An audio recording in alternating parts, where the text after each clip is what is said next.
Before I knew it, he pulled out a collar and wraps. He slammed my hands to the edge of the bed and began clamping it so tightly it hurt. Ouch! I don't want this anymore, I pleaded. Most kids are nerds no matter what, deep down. Nerds over sports, TV shows, and everything in between.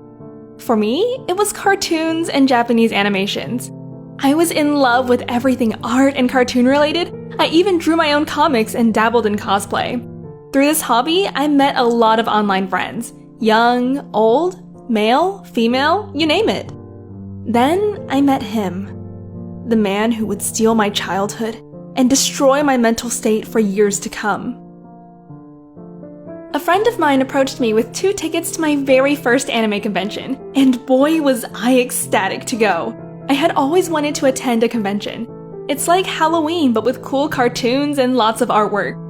I spent most of the weeks approaching the day practically bouncing off the walls with excitement. Little did I know how much this day would haunt me in the future. Most of the day was pretty uneventful. Just pictures, panels, foods, whatever. But this was when I was introduced to a man who we'll call Frank. He was a quirky guy dressed as a feline anime villain. And wow, was he the most beautiful person on the planet.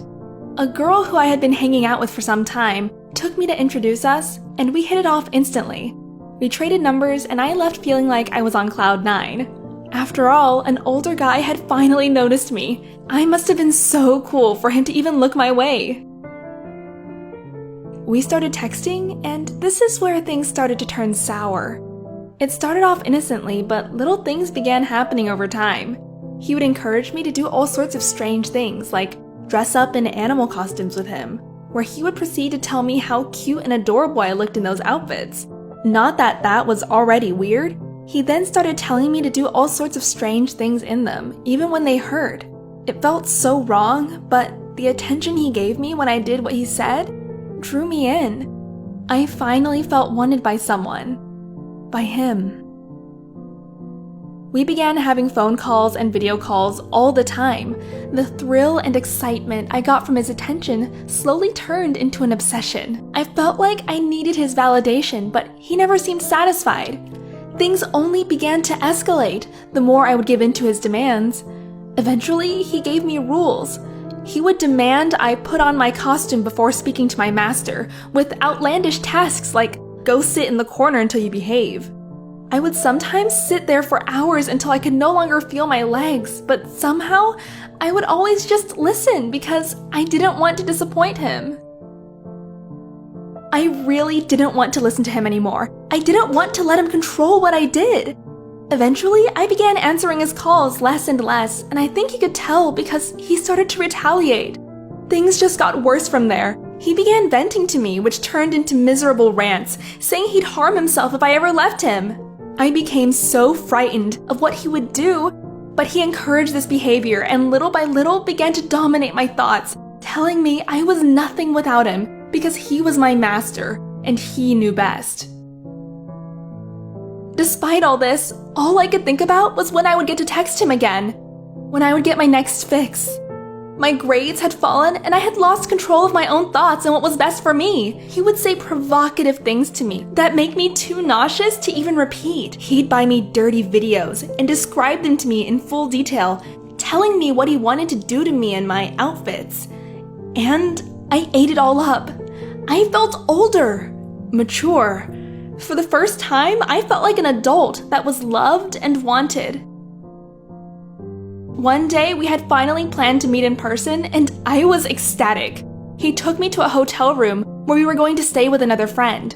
We were supposed to all go to a college party together, but instead, Frank insisted we stay in together. As soon as his friend left, he plopped a bag on the bed and demanded I open it. I was horrified to pull out what seemed like a cat outfit. It had ears, a tail, the whole shpeel. "Put it on," he said, grinning. I was beginning to get worried, but still, I obliged. It only got worse from there. My heart was pounding, and I didn't know what he wanted to do with me in this ridiculous outfit. Before I knew it, he pulled out a collar. He slammed my hands to the edge of the bed and began clamping it so tightly it hurt. Ouch! I I don't want this anymore, I pleaded. Stay right there and be a good girl. I'm going to go get some tools in my car, he said so smugly. Tools? I was not ready to find out what those were needed for. I was so terrified and didn't know what to do. All I knew was that I had to get out. The second he walked out of the room, I sprung straight into action. I started biting at the shackles wrapped around my wrists as hard as possible, anything to get one piece loose. To my luck, it started to move and buckle open and I was able to break free. I didn't even care to grab any of my things and ran straight for the door, tripping on everything in sight. I didn't even take the lift and instead sprinted down the stairs, barely catching a step as I rushed to the bottom floor and out through the back exit of the hotel. I ran for what seemed like an eternity until I finally arrived at my house.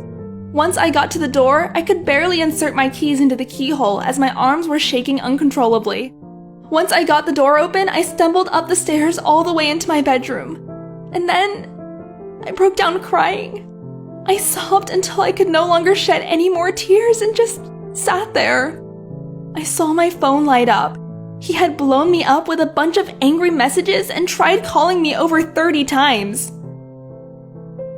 I didn't want to pick up, but I was so scared of him, of my master, so I picked up. How dare you embarrass me? You made a fool of me today, and you didn't listen to my demands. Get back here right now, or you're going to regret ever leaving me after what I'm going to do to you.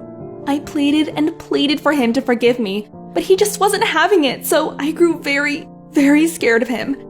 I didn't know what he'd do to me, or even my family for that matter. He knew where I lived, and I didn't know where else I could run and hide. I felt so lost and helpless until I finally caved and told my parents what was going on. I ran into their room, crying my heart out and explained the entire situation to them. I didn't want to tell them sooner in fear that they would cut off all my communication with him. It really didn't occur to me how much I had become his puppet until the moment I needed my parents.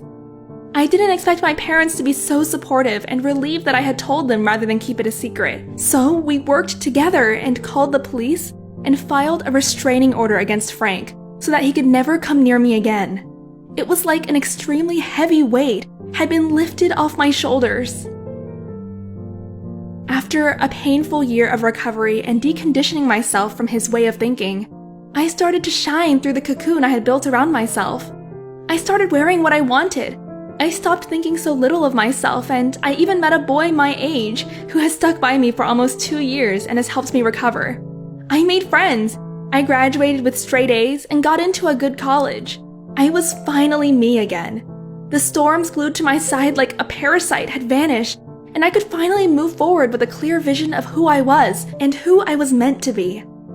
Though I still feel that pull sometimes, that urge to see his face, I have people who can help me recover and help me move forward.